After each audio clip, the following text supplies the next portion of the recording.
बच्चियां आए फैशन के ताल्लुक से अपना मुकालमा पेश करें।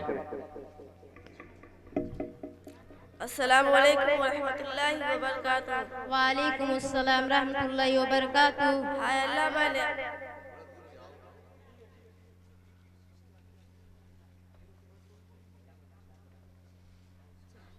मैंने आपको पहचाना ही नहीं। बचपन की सहेली और पहचानने से इनकार। ओहो अब तो बुरा मान गई। आपने दरअसल मैकअप इतना किया है कि मैं सोचे में पड़ गई कि अब जोरा है या कोई और है।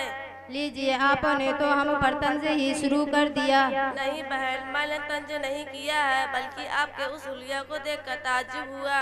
क्यों बहन, किस चीज पर ताज्जुब हुआ आपको? आपके उस मेकअप पर। क्या मेकअप आपको करना और सजना संवरना हमारे लिए जायज नहीं है?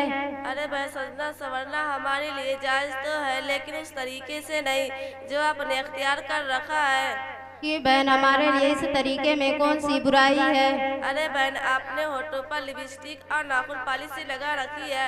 और सुन मेरी प्यारी बहन, उन चीज़ों में सूअर की चर्बी मिली रहती है और अल्लाह ताला ने उस जानवर के बाल बाल को हराम करा दिया है, और हम उसी हराम चीज़ को अपने होठों और हाथों को सजाते हैं। छी छी बहन, आपने किस चीज का नाम लिया? और सुनो बहन, उसके लगे रहने से ना तो नमाज सही हो सकती है और ना ही कुरान को हाथों में ले सकते हैं। ऐसी आदत जिस घर में रहेगी, फरिश्ते भी उस घर में दाखिल नहीं होंगे। जी हाँ बहन, आपने तो हमें डरा ही दिया, लेकिन हमारे सजने सुनने का कोई तो तरीका होगा। हाँ हाँ बहन, क्यों नहीं। बताओ फिर क्या है वो तरीका? हम मुसलमान औरतें सुबह उठकर क्रीम पाउडर, लिपस्टिक और नाखून पॉलिश की जगह वजू के पाक व साफ पानी अपने चेहरे पर लगाए, फिर काजल की जगह कुरान पाक की लोरी को अपनी आंखों में लगाए और लिपस्टिक की जगह कुरान पाक की तिलावत से अपने होठों को सजाए। यही चीजें हमारे लिए चेहरों को निखार बना सकती है और हमारे चेहरों को चमका सकती है। समीना बहन, बातें तो बड़ी अच्छी लग रही है, थोड़ा और बताओ, बड़ी मेहरबानी होगी। अच्छा तो फिर सुनो मेरी प्यारी बहन, हम औरतों की खूबसूरती शकल व सूरत से नहीं, बल्कि हमारी खूबसूरती दिल की पाकीज़गी में है। हमारा जेवर श्रृंगार शर्मो हया है। हमारा लिबास रेशम चमकीले कपड़े नहीं, बल्कि हमारे नसीहत और सलीका मंदी है। और ये भी याद रखो कि अगर तुमको अल्लाह ने कम खूबसूरत बनाया है तो उस पर गम मत करो, क्योंकि दुनिया में तुमसे भी कम खूबसूरत जीते हैं और अल्लाह ताला ने तुमको कम खूबसूरत बनाया है, तो उस पर गौर करो और तकब्बुर मत करो, इसलिए कि दुनिया में तुमसे भी ज़्यादा खूबसूरत जीते हैं। और अल्लाह ताला का इरशाद है कि ऐ मुसलमान औरतों, अपने घरों में बावकार बैठी रहो और ज़माने जायद की तरह बनाओ, श्रृंगार करती मत भरो। बात आई आपकी समझ में? जी हाँ बहन, बातें तो आपने बहुत अच्छी बताई है, लेकिन आपने कहाँ से हासिल कर ली? हाय सादगी, ये सारी बातें हमें इस्लाम सिखाता है।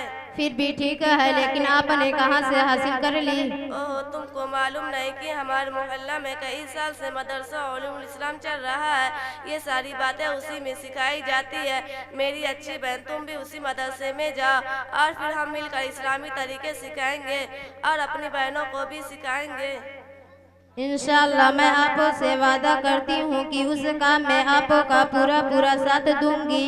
मेरी अच्छा बहन, हम सब मिलकर मदरसे के लिए दुआ करें कि अल्लाह ताला उस मदरसे को दिन दूनी रात चौगनी तरक्की अता फरमाए और उस मदरसे में सभी तालीम हासिल करने वाले को कामयाबी से सरफराज फरमाए और उस मदरसे को हम सब की निजात का दरिया बनाए। और अल्लाह ताला हम सब मुसलमानों के दिलों में तालीम कदर पैदा फरमाए और हमारी बहनों को उस फैशन से दूर रखे और उनको दीन का पाबंद बनाए। आमीन। अच्छा बहन, अब मैं चलती हूँ। मेरी अम्मी बेचैनी से मेरा इंतज़ार कर रही होगी, लेकिन वादा करो कि आइंदा ये सब चीज़ें तो नहीं लगाओगी। जी हाँ, मैं वादा करती हूँ कि आइंदा से ये हराम चीज़ें नहीं लगाऊंगी। और मेरी तमाम बहनों जो मेरी आवाज़ को सुन रही हो, उनसे अर्ज करती हूँ कि वो भी चीज़ें कतान इस्तेमाल ना करें। अच्छा बहन, शुक्रिया। अस्सलामु अलैकुम। वालेकुम अस्सलाम व रहमतुल्लाहि व बरकातुहू। माशाअल्लाह।